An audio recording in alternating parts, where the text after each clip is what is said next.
Hey friends, welcome to the Glow Getters podcast. My name's Kayla Fahey-Ahrndt, but you can call me KFA because nobody can say that last name. I teach and inspire leaders to step into their power, productive selves, and unlock their fullest potential. I'm a multi-passionate creative and scientist who climbed to the top of the healthcare leadership ladder by age 28, making six figures as a manager. I share what I've learned that I wish I knew when I landed my first leadership role at age 25. You can find more from me on my Patreon site at patreon.com/KFA Glowgetters. Okay, now on to the show.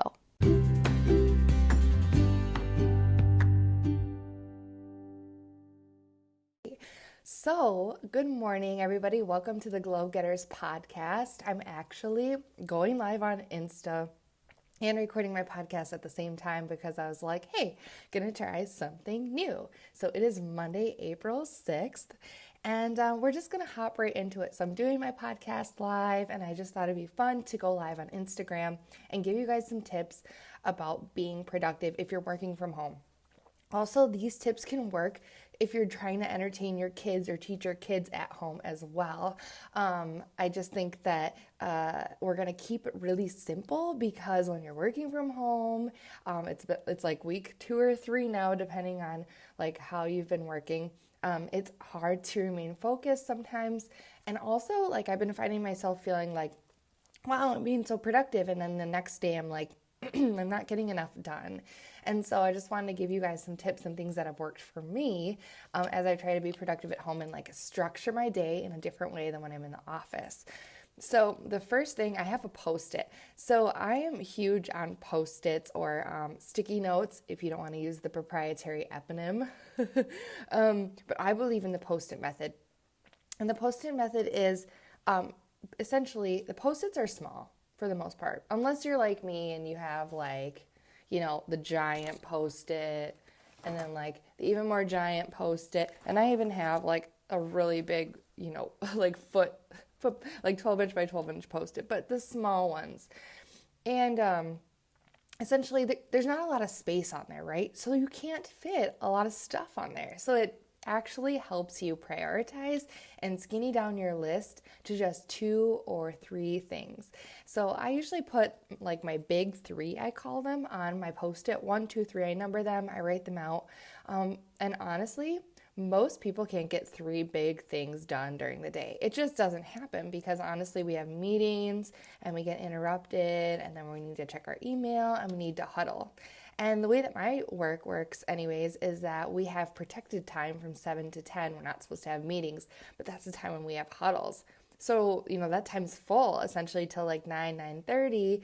That time's booked. So I lost a few hours during the day. And then there's huddles at the end of the day where we update people on what's happened during the day and what's for the next shift to come. And so that's a good chunk of time, and talking with my staff. So really it's like 1 or 2 things, 3 if I'm being super optimistic or if the things are small. I'm breaking my days up into chunks as I'm working from home. I'm doing it morning, midday, and a PM chunk because I find myself just feeling fatigued mentally with all of the COVID stuff.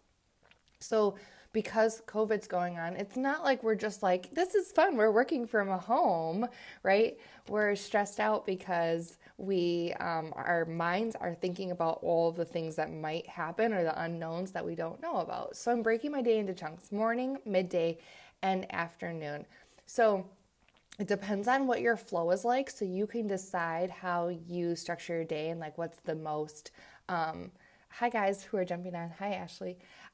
You can decide which day is which time of day will be most productive for you. So you guys know I'm a morning person, so I gotta get up in the morning, and that's when like the hardest tasks are on my list. Like the biggest frogs that I don't want to eat that I need to eat, right? To like continue the animal metaphor, like you eat an elephant 1 bite at a time, and so that's when I tackle those huge projects in the morning. Midday, I reserve for stuff that I don't really have to think about as much, but still need some attention because I haven't lost all my attention by the end of the day. Things that like I can sort of multitask, like if I have to hop on like a midday call, or if I need to like just check a few easier items off the list, even if they're require slightly more thought. And then at the end of the day, I do things that are more monotonous off my list. Things like going through my emails, like sorting my emails. Oftentimes I'll go through, I've read them all, I know which ones need action, but then kind of moving them into folders so they're out of the inbox. Super proud of myself. Last Friday before work ended, I got down to like inbox 0, but then I just logged in last night to just kind of check, and it's back up to like a few hundred. So I know how overwhelming email can get. So Post-it method, 1, 2, 3 things. Be realistic. Maybe it's 2 things. Maybe you have an AM and a PM block. And then breaking your days into chunks, AM, midday, and PM. Hey Glow Getters, let me do a quick interruption of this episode to let you know about my Live Life in Full Bloom group that's starting enrollment April 6th, 2020, and enrolling through Sunday, April 12th. So I know that we're all struggling with sheltering in place and social distancing, so that's why I'm going to brighten our lives with bloom and spring vibes for April. So I'll hook you up with an enormous catalog of workouts that you can stream online, as well as our nutrition programs and resources.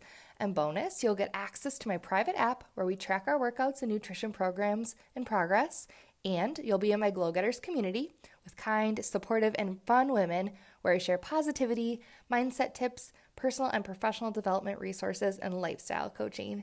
So I just wanted to extend this opportunity to you if you're sitting at home and you're feeling kind of blah, or you're needing something new in your life and you want to get a jump start on your health and fitness. I'm here to help you. If you're interested in checking it out, visit my website at glowgetterslife.com/glowgettersstudio and fill out the form, and I'll get back to you via email. All right, thanks, and now on with the show.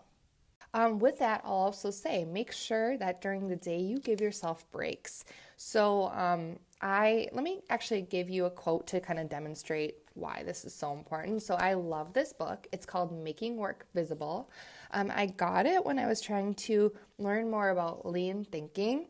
And so this kind of talks about processes, flows, and work in progress. So like a lot of I think about like IT and lab, like we have a lot of tasks and a lot of work in progress, and we have to somehow move that work through to get it to be complete. And so if you make your work visible, you can actually see what work you've got to do and where it is in the stage. Also, other people can see where you're at, so you can actually manage that work by creating an awareness of what you've got on your plate. So making work visible is really focused on creating charts and using Post-its and color coordinating. So if you're on the live, you can see there's graphs that talk about like what dependencies there are, what projects are in process, what projects are in the backlog, and what's work completed. So I'm not going to go into the nitty-gritty detail of that today, but that is a whole nother episode. Here's another, if you're on the live, you can see talks about options, to do, and doing. So you literally move the Post-it over to say, okay, in my mind, I'm actually working on this thing, and this thing is done. But let me tell you the points I want to demonstrate. So first, I want to talk to you about a quote about productivity. So this book has this quote, and it's under the subheading, Why Conflicting Priorities Matter. Okay, so the quote is, productivity isn't about being a workhorse, keeping busy, or burning the midnight oil. It's about priorities and fiercely protecting our time. Margarita Tartakovsky. You guys, protecting your time. I always talk about this. How do you protect your time when you're working at home? So some of you might be working with a spouse at home. Some of you might be working with your kid at home. I need to take a drink of my Energize. Hold on. And so how do you protect your time? And you protect it by having a plan and being a little bit flexible about that, how that plan pans out. So that's why you have morning, midday, and afternoon chunks, so that if something is on your list, but something else comes up, you don't just forget about that task and like throw it out the window and never do it. You find a different time to do it. So you just move that block around. Maybe it goes on tomorrow's block. Maybe you decide I'm going to work on it for 30 minutes. I don't have an hour, but I'm going to do 30 minutes, and then I'm going to move it, and I'm going to have another 30 minutes somewhere else. So protecting your time. So it's not about burning out and being busy. We can be really busy. So I think people feel like guilty if their list isn't long. I know that's pretty crazy, but a lot of type A people, I work with a lot of laboratory people, IT people, we love our checklists, right? We love our checklists. And it's almost like a sense of pride for like how long the checklist is, right? But like, let's stop glorifying the checklist and the busy. Let's actually get our work done. And who cares how long your checklist is? So taking items from your checklist, putting it on your Post-it for one of your 3 things that you're going to do today. And then when you're going to do that, time block it, whether it's in the morning part, the midday part, or the afternoon part of your day. So like I talked about how I'm a morning person and my hardest things are going to be in the morning. If you're more awake in the afternoon, do that and do your more monotonous things in the morning. Okay. And then another really interesting concept this book talks about is context switching. So if you're into computers at all, you might have heard of this term. So essentially, context switching is when a computer is programmed to work on a bunch of different things, but the misconception is that the computer is multitasking. And actually, multitasking is a word that came from computer processing. And so we think like about our brains, right? And humans multitasking, and that has been glorified over the years. I mean, that's something that we even were told to like put on our resume, right? Like I'm an amazing multitasker. I remember when I was in high school, I worked at a restaurant, and I really felt like that was the epitome of multitasking because I had to cook, read new orders, start new orders, all that stuff. But when I think about what I was actually doing, none of us are really ever multitasking. We're actually context switching. So in computer land, context switching is when computers, they perform a specific task, but then when they switch to a different task, they can remember, they know exactly where they left off on the other task. They'll start the new task, and then they can switch back to the old task and just pick up seamlessly where they left off. And this is great. Computers can do this easily because they're literally just switching back and forth to a specific data point. But for humans, context switching doesn't happen easily because then once you come back to that thing that you switched out from, you got to remember like, okay, where was I in the process, right? And then like, let me refresh my memory and let's restart, right? And so it's very, very inefficient. I also think about, this book says flow is the concept of focus motivation. So, and it also talks about how context switching doesn't really happen well with distractions, whether it's in the form of email, food, coworkers, social media, etc., to interrupt us. So the idea is that when we're trying to do a lot of things at one time, we're really inefficient because we have to like switch contexts, and we're not computers, so we're not going to pick up at the same spot. So that's why it's so important to focus on your one thing at a time. So when you're working in the morning, only work on that morning thing. In the midday thing, just the midday thing. In the PM thing, just the PM thing. And if you're like me, you've got a lot of stuff in your brain and you have to decide what's important to remember. And so I take little notes about where I am in the process of where I need to pick up if I don't finish it today. All right, guys, the last thing I want to say is just make sure you take breaks between your time chunks, whether it's after your morning, after your midday, and of course at the end of the day. I find using the Pomodoro technique my best method for success. That's when you set an alarm for 25 minutes, work for 25 minutes, and you kind of like race against the clock. Like I find myself competing with myself for 25 minutes. How much can I get done in 25 minutes? Take a break for 5 minutes and start over. If you find yourself in a complete state of flow and you don't need that 5-minute break, keep going for another 25 minutes and then see where you're at. That seems to help me really well. Otherwise, just keeping it really simple and scheduling 1-hour blocks on my calendar to do my things. All right, guys, in summary, use the Post-it method. Have your 3 big things. Realistically, you're probably only going to get a couple of those things done, but that's totally fine. Time block your day, break it up into chunks, AM, midday, PM, and decide when you're going to do the biggest things, when you have the most energy, whether it's at the beginning of the day or the end of the day. Make sure you take 5 to 10 minute breaks between your chunks of your day, between tasks. Use Pomodoro method if you can, if that seems to work for you. And remember context flow, that we can't really truly multitask. So don't beat yourself up for not being able to juggle all the balls at one time.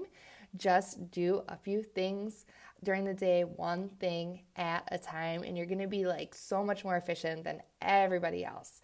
Okay, guys, I hope that was helpful. This was really fun to go live on Instagram and just do my Glow Getters podcast straight up right here live on Instagram.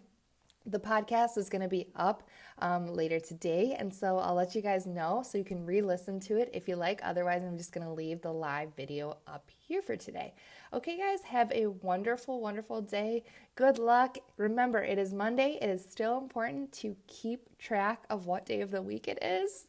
Let's not forget what day of the week it is. Maybe you'll forget the date. Just know, like, today is Monday, and we're going to rock it. We're going to go for all of our goals today. We're going to keep it super, super simple. All right, thanks, guys. Have a wonderful day. Talk to you soon.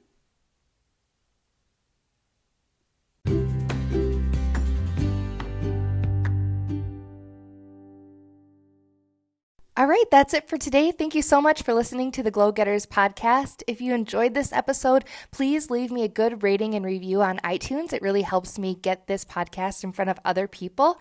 If you'd like to connect with me, please follow me on Instagram at Kayla Fahey-Ahrndt. And you can always check out my website for more content, blog posts, and recipes at glowgetterslife.com. Thanks, everybody, and have a great day.